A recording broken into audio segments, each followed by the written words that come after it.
And then this is the guide wire. Okay?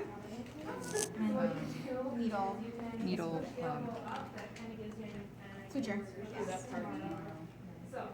So first thing we're going to do, we're going to use a catheter. Okay, these are the same ones you would use for like IV catheter placement, they're just a little bit bigger. You're going to occlude, find where your vessel is. I'm going to use the same holes that are already there. Okay. So you would insert, you get a flashback coming in, insert your catheter. You can let go. Hold your catheter, pull your needle out. Keep in mind, this is going to be spurting out of blood. Okay, you're in the jugular vein. You're going to grab your guide wire. Your guide wire has, you guys can see it, has a black line right there. And then has 2 black lines, and you have 3 black lines. How you measure that? We're going to go to the 2 black lines. Typically, you would measure your patient, and you're going to measure from your insertion site onto the cranial aspect of your shoulder blade. That's how far in you want to go with your actual catheter. So I'm going to place this part into my catheter, and then using my thumb on here, I'm going to feed it in. Now, I'm not letting my thumb go at all. Okay? You want to push it forward and slide your thumb back. You never ever want to let go of your catheter. So go to the bottom of that sound. If you don't know the song, just 1, 2, 3. Then you're going to see your 2 lines. There's the 1 line. So before the patient is intubated, 2 lines. you're going to check that area. Grab your guide wire. Get that mouth open. Pull this out. Leave out any debris or anything that's Pull your catheter out. That's going to be checking your airway. Remember, you're still going to be getting blood in, blood coming out. You're going to grab your dilator. This does exactly that. It's going to dilate the vessel big enough for the catheter to slide into. The 1-person way, you're going to give You're going to feed your dilator in. and then give 2 breaths. When you're giving breaths, you want to give 1 Never breath, let go of your wire. give twice as long. You can push this in. You can slightly rotate it too to get it through. So it takes more. Sometimes it's a really tight fit right here, so you can use a needle to make a little nick in the skin to get this to fit in all the way. Then go back. Fit in all the way.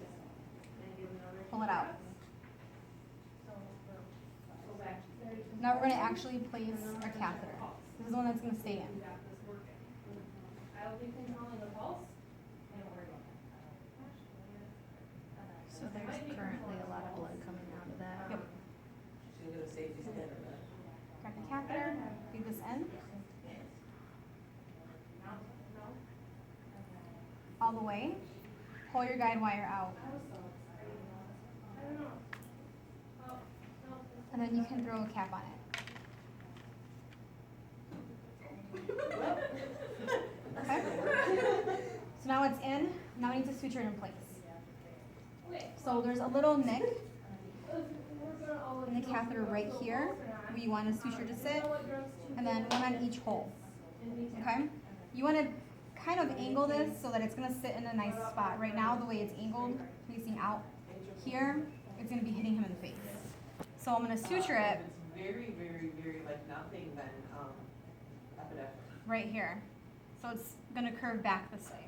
Because then this is going to get hooked up to fluids. Okay? We'll suture it back here. We're going to use our needle holders. Will you hold these?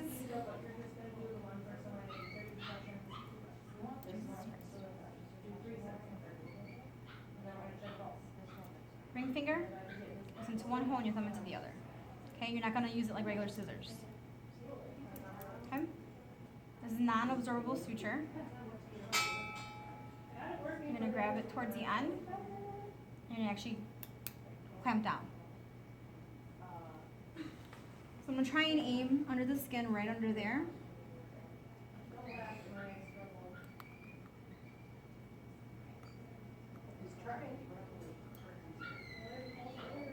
The less slack you have, the easier it is to actually suture. So I'm going to put 2 throws. I'm going to go over my needle holders twice. Grab it towards the end, pull it through, try and let it lay right on that little nick.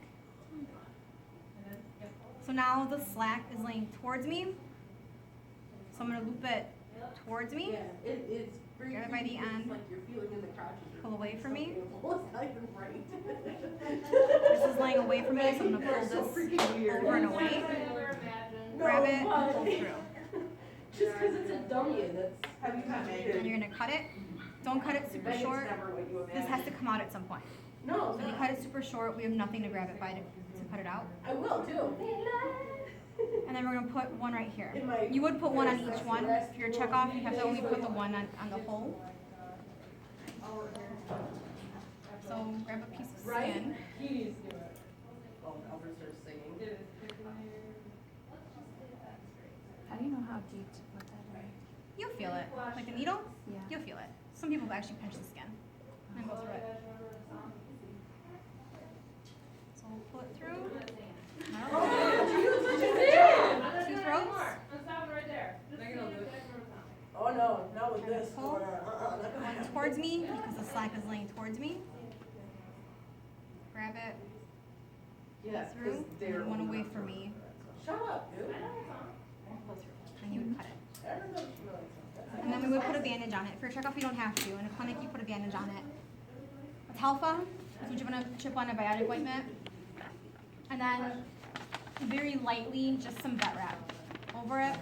Then you would tape these to the vet wrap so that they're easily accessible. You don't want to actually cover these. Shut up. Some clinics would do like chip antibiotic ointment on a Talfa and then some cast padding and then vet wrap. You just want to place a really loose bandage on it. It's not designed to hold anything in place. You just want to keep this line from dangling everywhere. And then to remove this, you cut the sutures with suture remover scissors, not these. Because they're more mature.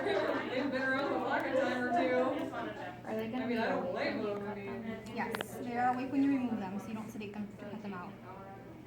Some clinics place what's called stake sutures, which essentially is, I'll show you guys in a second. I'll show you guys right now. I need to show you guys.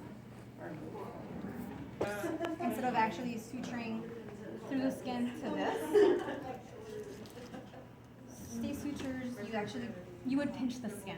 It's kind of hard to do on hand. You pinch the skin, you go through, and then you'll have some suture that doesn't have a needle on it. You good? Okay. I feel like I'm doing it. Yeah. Thank you. So you would then do this. Okay, they're ready to leave. Good job. Okay. Really? same year and everything. My friend and her husband were born the same day, same year, same hospital, like 3 hours apart. Yeah, I was born in the morning, my dad was born in the afternoon. Grab it, remove that, and then you're essentially just gonna tie this. Really to use like a pet cap. You wanna leave a loop, essentially. You can just tie it with your hands.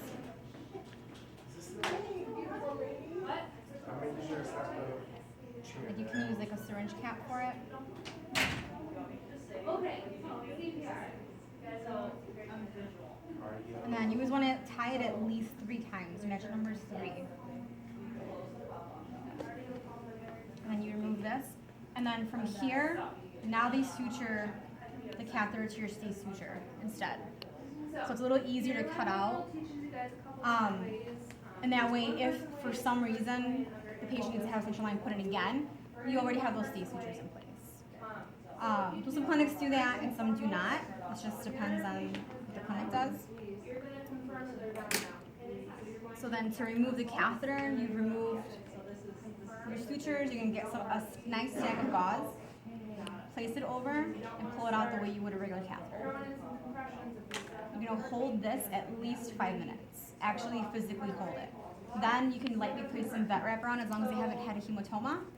Vet wrap around it and they can hang out in their cage for a little bit before they go home. Reasons to place a central line. Most central lines have more than 1 port. They'll have 2 to 3 ports hanging out.